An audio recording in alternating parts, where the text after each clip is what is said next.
the heavens and the earth were joined together as one unit of creation before we clove them asunder? We made from water every living thing. Will they not then believe? Ironically, this very information is exactly what they awarded the 1973 Nobel Prize for his cosmology of the Big Bang theory. The Quran reveals the origin of the universe, how it began from one piece, and mankind continues to verify this revelation, even up to now.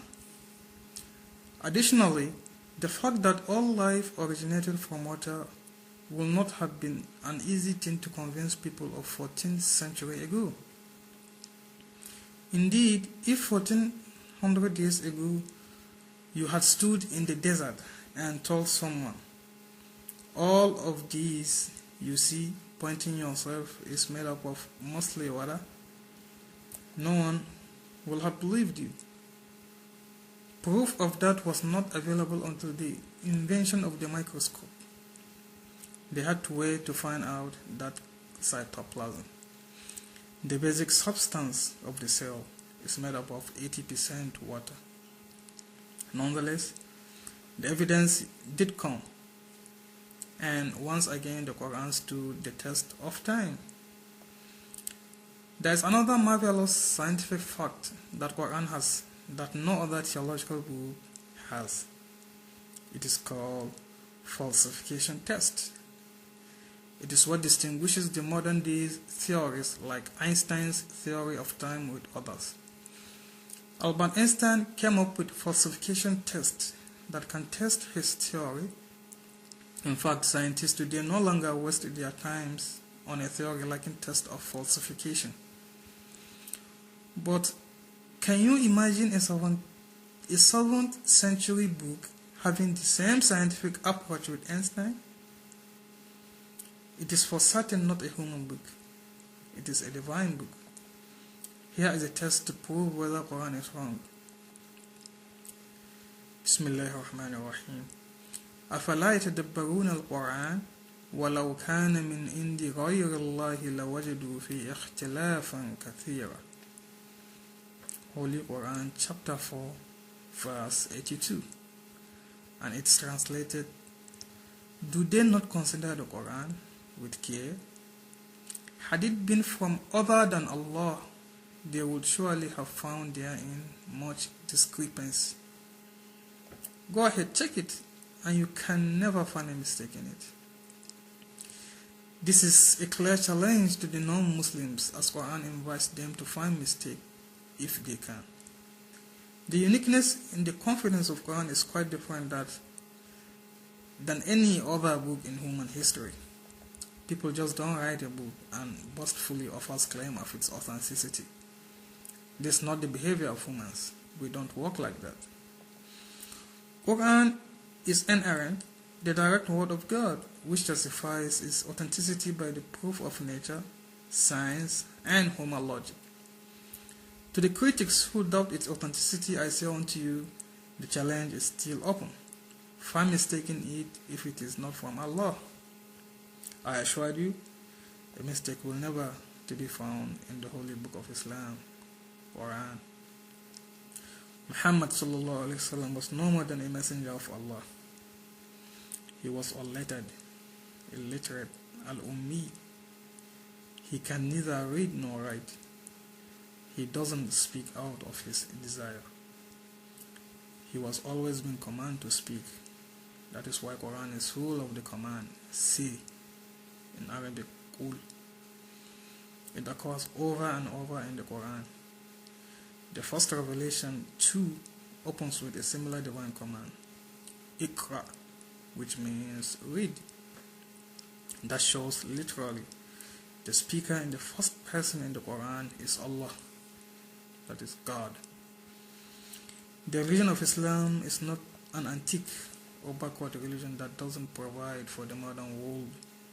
It does provide for both the contemporary world and the later world.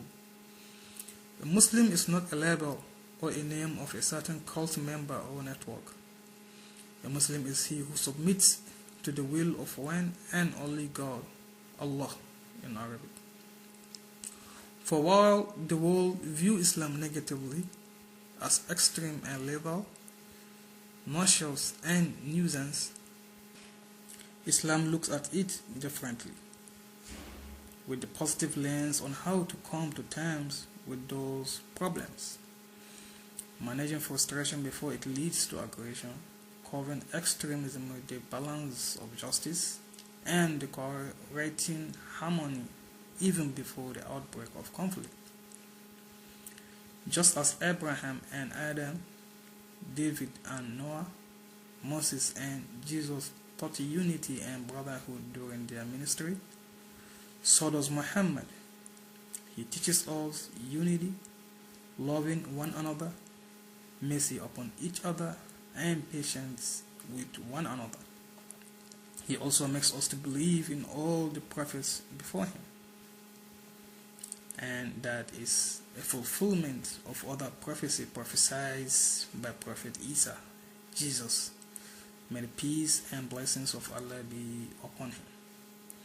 In the first epistle of John, chapter 4, verses 1 to 2, Jesus says, "Beloved, believe not every spirit, but try the spirits whether they are of God, because many false prophets are gone out into the world. Hereby know ye the Spirit of God. Every spirit that confesseth that Jesus Christ is come in the flesh is of God. And Muhammad confessed that Jesus Christ is come in the flesh, was a man, one of the mightiest messenger of Allah, but not a God, nor son of God. Because begotten is an animal act. It belongs to the lower animal function of sex, and we are not to attribute such quality to God, that God begot a son. If Christianity is a religion of Jesus, a Muslim is to be considered as a better Christian. The Bible tells us Jesus wished his disciples, "Peace be with you." He set the example. Who says that today? Christians? Once in a great while, maybe. Muslims, whether they speak Arabic or not, they say, "Salamu alaikum," peace be with you.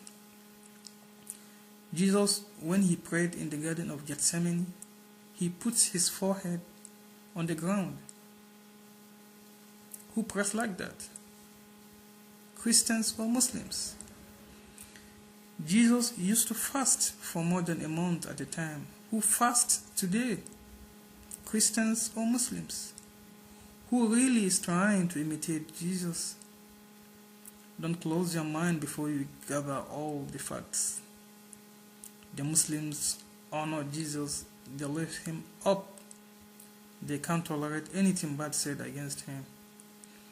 Just as Muhammad is Rasulullah, so is Isa Rasulullah, no problem. Because if God wants to make distinction among his prophets, that is his business, not ours. May God guide us always close to the truth. Thank you for your time and attention.